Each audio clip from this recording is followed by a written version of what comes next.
भौजी कैसन मुंह मार के बैठल बाड़ू? अरे का बताइए देवर बबुआ। देखती तोर सब रहेले मूड अपसेट बा। अरे देखत हुआ कि दिन भर ई लोग बाजत झगड़त हम लोगन। का हो गल हो? सुना सुनावा। होला रोज कंपटीशन आइले जहिया से, होला रोज कंपटीशन आइले जहिया से, सस जरा तारी छोटा की पतोहिया से।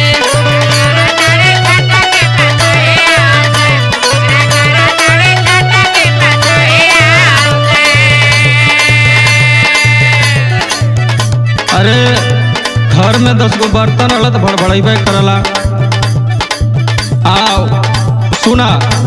सुनावा। जब से आइलू तू अगिया लगाई दिहलू, जब से आइलू तू अगिया लगाई दिहलू, माई बाबू में तू झगड़ा कराई दिहलू।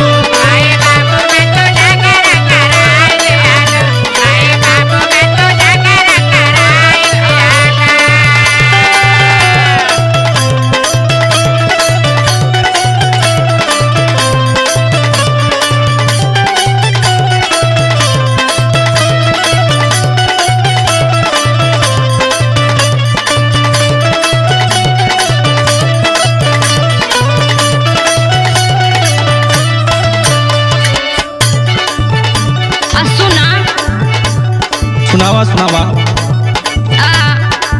सबसे ज्यादा इतना लिए नी कुधनी आ तब हो तो लोग देख की जरूरत हुआ हमके। अरे हमन का देख के जरूरत बने जा, तू जौन माहौल बनावा। सुना सुनावा। बड़की से ज्यादा हम ले आईनी दहेज हो।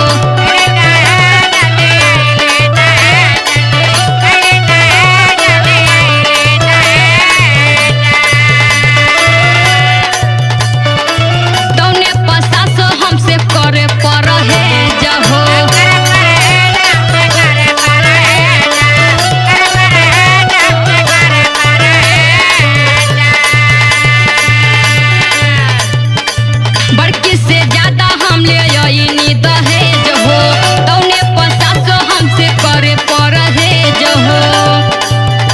इहे बात कहब अपने हम सैया से, इहे बात कहब अपने हम सैया से, सस जरा तारी छोटा की पतोहिया से।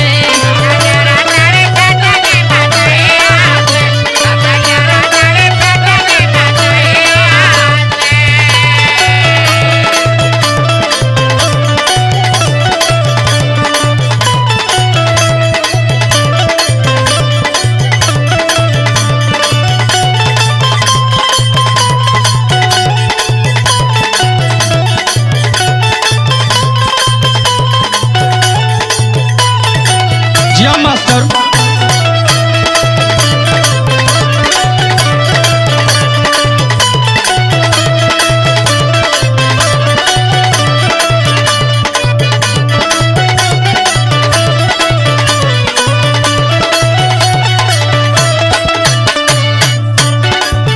दहेज तू लिया के इतना गुमान में हो? अरे काहे न गुमान में रहब देले, तो गुमान में ना रहब। लियाल तो बारू करिएवा सोफा कुल ओकर पत्ती उखड़ जाते। हाँ सुना। सुनावा। तोके दहेजवा पर रहेला गुमान हो।